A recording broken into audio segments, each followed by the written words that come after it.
Leçon 68, le conditionnel en taux, une leçon dans laquelle on va explorer un nouveau point de grammaire du coup super intéressant et au passage on va avoir du vocabulaire lié à l'électricité comme allumer la lumière, ce genre de choses très pratiques. On commence avec cette phrase. Heya ni earcon ga arimasu. Earcon, ça veut dire littéralement l'air conditionné. Nous, généralement, en français, on dit la clim directement. Donc, c'est ce genre d'appareil qui fait à la fois clim quand il fait chaud et chauffage quand il fait froid. Voilà, c'est l'air conditionné. Et ça se dit aircon. Aircon. Et on a heya ni. Heya, je vous rappelle, c'est la chambre. Et on a le ni qui va nous indiquer le lieu où quelque chose existe, vu qu'on a arimasu. Et donc, cette phrase, ça nous dit tout simplement, il y a l'air conditionné dans la chambre ou dans la pièce. Il y a l'air conditionné dans la pièce. Earcon o tsukemasu.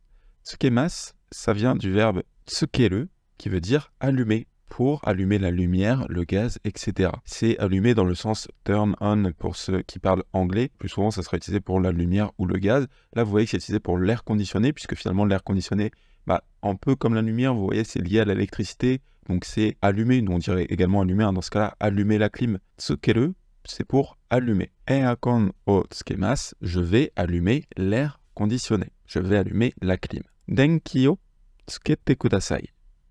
Denki, de base, ça veut dire l'électricité. Vous reconnaissez peut-être les kanji. Le premier, le den, on l'a déjà vu justement pour dire tout ce qui est électrique. On l'avait vu dans dencha, on l'avait vu dans denwa. Et le deuxième, c'est ki, qu'on a déjà vu également, qui veut dire l'esprit, l'air, l'atmosphère.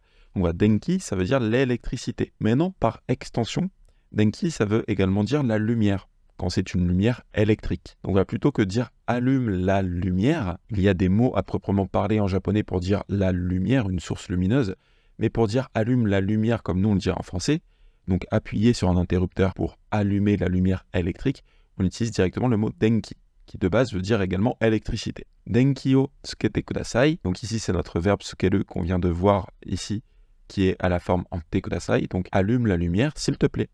Allume la lumière, s'il te plaît. Denki o keshimasu. Keshimasu, ça vient de kesu, qui veut dire éteindre ou effacer. Vous vous rappelez peut-être dans une des premières leçons qu'on avait fait, on avait vu keshigomu. Keshigomu, une gomme à effacer. Et bien voilà, en fait, keshi de keshigomu, ça vient de ce verbe kesu qui veut dire effacer ou éteindre. Vous voyez que le sens est proche.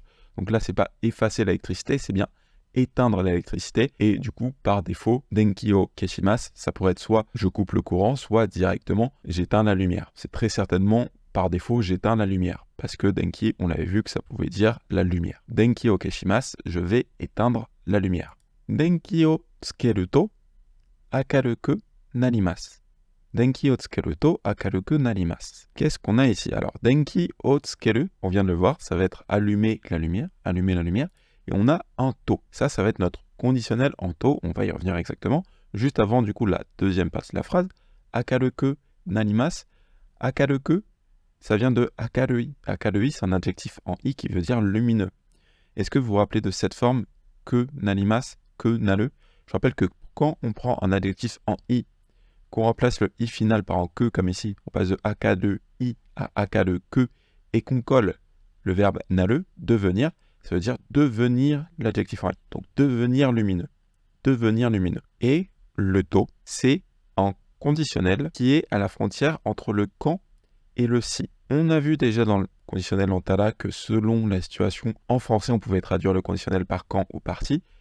Il faut savoir que voilà, ici, le to, ça va être un conditionnel, mais ça va être très ancré quand même dans le côté quand. Pourquoi? Parce que ça va indiquer un résultat qui est quasiment systématique. Et ça va montrer une relation qui est directe. C'est-à-dire que dès qu'on fait ça, quand on fait ça, eh bien, le résultat suivant arrive. Là où pour le tala, on avait, il faut d'abord qu'il se passe quelque chose et ensuite l'action de prend place, avec to, ça va être quasiment simultanément.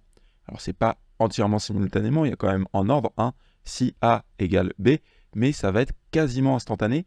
Et surtout, la différence majeure avec tala, c'est que ça va être quasiment systématique. Tala, ça peut s'utiliser pour une condition qui est en one shot, si vous voulez. Yokat tala, iko. Si c'est bon pour toi, on y va. Le yokat tala, il correspond, si vous voulez, en one shot. Mais ici, le to, ça va être systématiquement.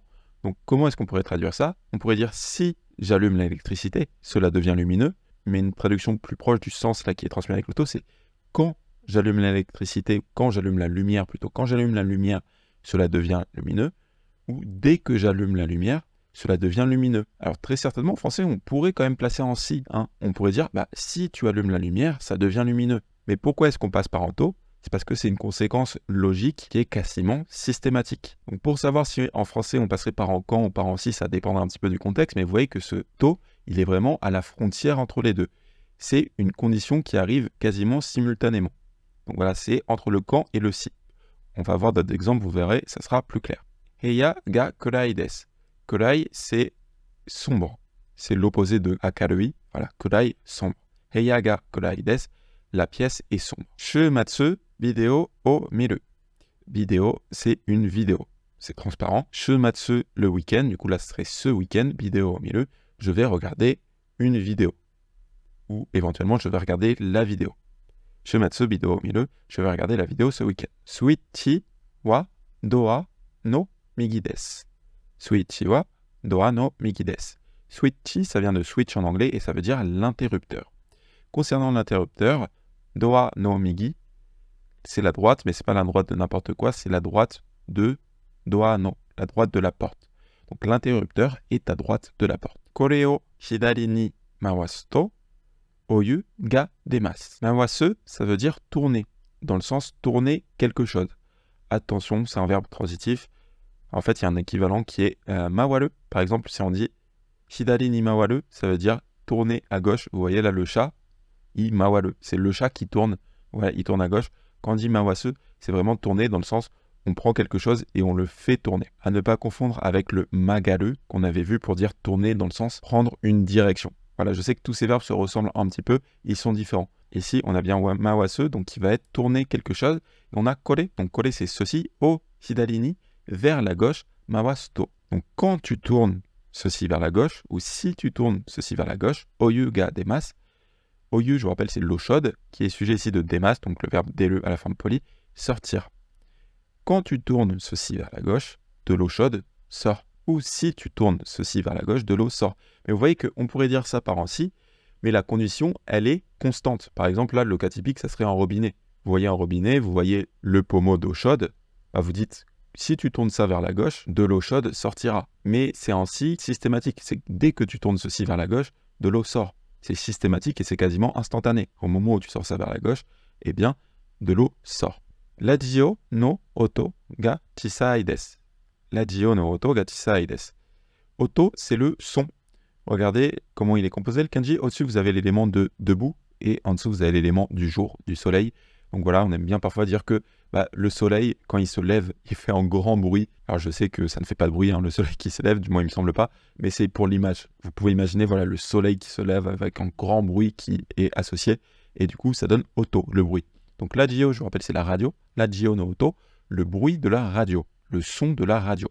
Ga chisai desu, il est petit. Ça c'est intéressant, nous on dit qu'un son est bas, qu'un son est faible. En japonais, on dit qu'un son est petit, qu'il est grand. Voilà, radio no oto ga chisai desu. Le son de la radio est petit, mais non, on dirait le son de la radio est faible. Le son de la radio est faible. Aircon ga kosho shimashita. Kosho, ça veut dire une panne. Donc kosho, c'est un nom qui veut dire une panne, et c'est également un verbe sele, donc vous pouvez coller sele directement derrière pour dire tomber en panne. Donc kosho shimashita, il est tombé en panne. Aircon ga kosho shimashita, l'air conditionné est tombé en panne. Aircon o shuri shite kudasai. Shuri, c'est une réparation. Et du coup, pareil, c'est un verbe sele, donc on peut utiliser sele directement pour dire réparer.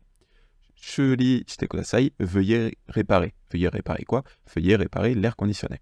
Moshi kosho shitara shuri shimasu. Alors, kosho, on vient de le voir, c'est tomber en panne. Kosho, sele, pardon, c'est tomber en panne. Et ici, il est à la forme en tara. Donc, on passe de sele à shitara.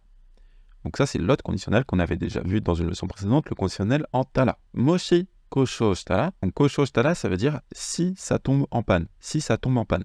Et ici, on a en moshi. Moshi, c'est en fait un adverbe qui veut dire supposons que, si. Alors, c'est pas moshi qui forme le conditionnel. Ça, je veux vraiment que vous compreniez ceci, c'est très important. Parfois, on traduit moshi par si. Mais c'est pas moshi qui crée le conditionnel. Moshi, en fait, ça va permettre d'annoncer que ce qu'on va dire est une hypothèse. Pourquoi est-ce qu'on a besoin de ça en japonais? C'est parce que le conditionnel, vous voyez qu'il arrive au niveau du verbe. Ou quand on passe partout, il arrive après le verbe. Donc vous voyez que ça peut arriver finalement assez tard dans la phrase. Nous, ici, là, on a des phrases simples, vous voyez. Kosho shitara, voilà, on a juste le verbe et on n'a rien de plus. Mais on peut imaginer une longue phrase qui est en fait hypothétique. Et du coup, en japonais, on peut vouloir, en début de phrase, prévenir « Attention, ce que je vais dire, c'est hypothétique ». Et du coup, on peut passer par un moshi pour, comme ceci, prévenir que ce qu'on va dire est hypothétique.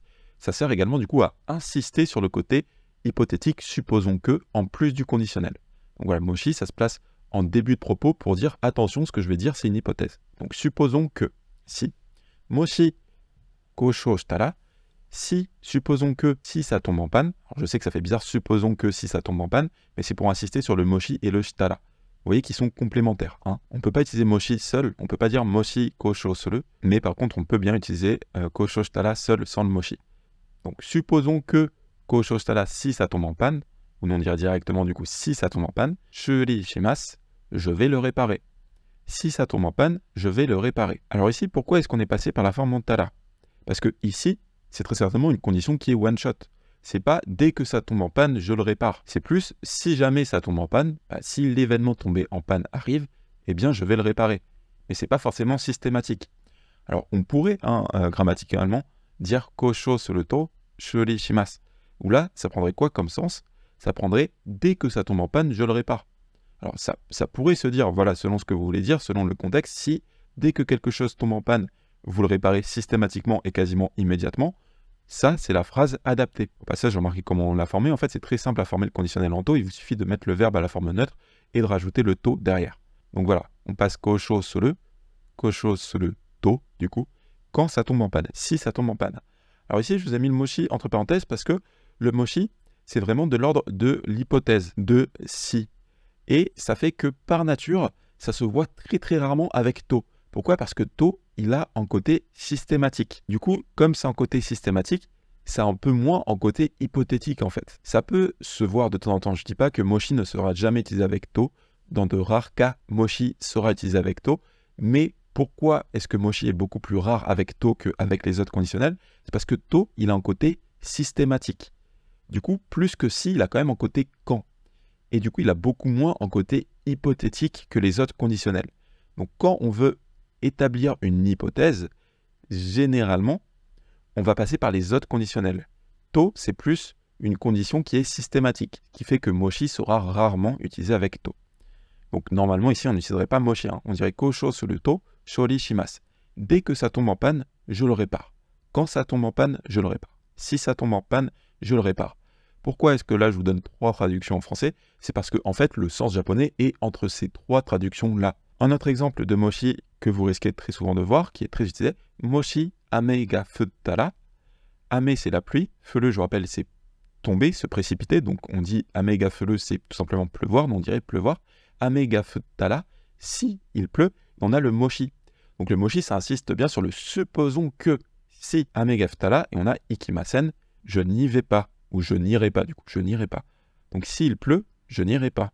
Là, on insiste vraiment sur le s'il pleut. C'est-à-dire que normalement, j'y vais, mais si jamais il pleut, supposons qu'il pleut, alors je ne vais pas y aller. Vous voyez que ce moshi, il rajoute vraiment de la force sur la condition. On pourrait très bien dire ame ga futtara ikimasen, mais le moshi insiste bien sur le fait que c'est vraiment s'il pleut que je n'y vais pas. Denkiya o yobimasu. Denkiya, c'est l'électricien. Vous connaissez peut-être denki qui veut dire l'électricité, et on a le ya qui parle des marchands. Alors ici, c'est pas le marchand d'électricité, ça va être plus connoté l'électricien. C'est la personne qui vend généralement des appareils électroniques, ou à l'heure actuelle, ça peut dire l'électricien directement. Denkiya o yobimasu. Et yobu, ça veut dire appeler dans le sens, alors je dis invoquer, inviter. Pourquoi? Parce que c'est pas appeler dans le sens passer un coup de fil, c'est vraiment appeler quelqu'un pour qu'il vienne. Donc c'est pour ça, invoquer, inviter, c'est un petit peu fort comme mot, mais c'est appeler dans le sens vraiment appeler quelqu'un, comme nous on dirait j'ai appelé un électricien. C'est pas forcément vous l'avez appelé par téléphone, vous pouvez tout simplement avoir pris le rendez-vous par internet et l'appeler chez vous, le convoquer chez vous. Donc voilà, yobu, c'est dans ce sens-là. Denyao yobimasu, je vais appeler un électricien. Oto no pasokon o naoshimasu. Naosu, ça veut dire corriger, réparer. Oto, je rappelle, c'est mon petit frère. No pasokon, l'ordinateur. L'ordinateur de mon petit frère, o naoshimasu. Je vais réparer l'ordinateur de mon petit frère. Et pourquoi est-ce que ça veut dire également corriger? Parce que, par exemple, on peut dire ototo no leporto. Leporto, je rappelle, c'est un rapport. C'est un rapport où nous, on pourrait presque dire un papier. Voilà, c'est le genre de devoir que vous rendez souvent à l'école. Oto tono reporto naoshimasu. Je vais corriger, ici on dirait pas réparer, mais je vais corriger le rapport de mon petit frère. Denki seihin o Akihabara de kaimashita. Seihin, ça veut dire en produit. Du coup, denki seihin, c'est des produits électroniques. Alors pour être honnête, c'est pas un mot que vous croiserez hyper souvent. Il est dans le deck Tango, voilà, il est peut-être considéré comme N5. Selon moi, c'est pas le mot le plus important, mais voilà, vous l'avez ici. Vous connaissez quand même la construction, même si ça peut faire peur les 4 kanji. En vrai, vous connaissez la première partie. Tenki, c'est l'électricité. Donc vous savez que ça va avoir à faire avec l'électricité. Ce kanji là, ici, avec les 3 bouches, il est très utilisé pour parler des produits. Et du coup, ici, on a seihin, qui sont des produits manufacturés. On dit directement des produits. Donc denki seihin, ça va être tout simplement des produits électroniques. O Akihabara, Akihabara, je vous rappelle, c'est en quartier de Tokyo, voilà, c'est le quartier un petit peu geek, un petit peu otaku, qui est également en fait le quartier des produits électroniques. Vous avez vraiment tous les produits électroniques possibles et imaginables à Akihabara. Donc dès kaimashita, j'ai acheté des produits électroniques à Akihabara. Donc le conditionnel onto, ce qu'il faut se rappeler, c'est que c'est vraiment en fait à la frontière entre le si et le quand. C'est en si, dans le sens où c'est en conditionnel, mais c'est quasiment systématique et quasiment immédiat. Ça indique que le résultat de quelque chose est garanti ou considéré comme garanti. Et cela montre également une progression naturelle presque simultanée. Vous voyez que c'était si tu allumes la lumière, ça va devenir lumineux. C'est quasiment instantané. C'est dès que vous allumez la lumière, ça devient lumineux. Si tu tournes ceci à gauche, de l'eau chaude sortira. Pareil, c'est quasiment simultané et c'est une progression naturelle. Dès que tu tournes ça à gauche, de l'eau sort. Voilà, ça, c'est le conditionnel onto. On a également vu moshi qui annonçait le conditionnel. En fait, ça servait à dire, en gros, supposons que ça permet de renforcer l'idée que ce qu'on va dire, c'est une hypothèse. Attention, ça ne s'utilise pas seul, il faut toujours utiliser en conditionnel après le moshi pour que ce soit grammaticalement correct. Donc le moshi, ça s'utilise comme ceci en début de propos pour annoncer en conditionnel, pour insister sur le côté hypothèse du propos qu'on va dire. Et la nature de moshi fait que ça va rarement être utilisé avec le conditionnel onto, on va plutôt utiliser moshi avec un autre conditionnel, comme le conditionnel en tara qu'on a vu dans une leçon précédente. C'était la leçon 68.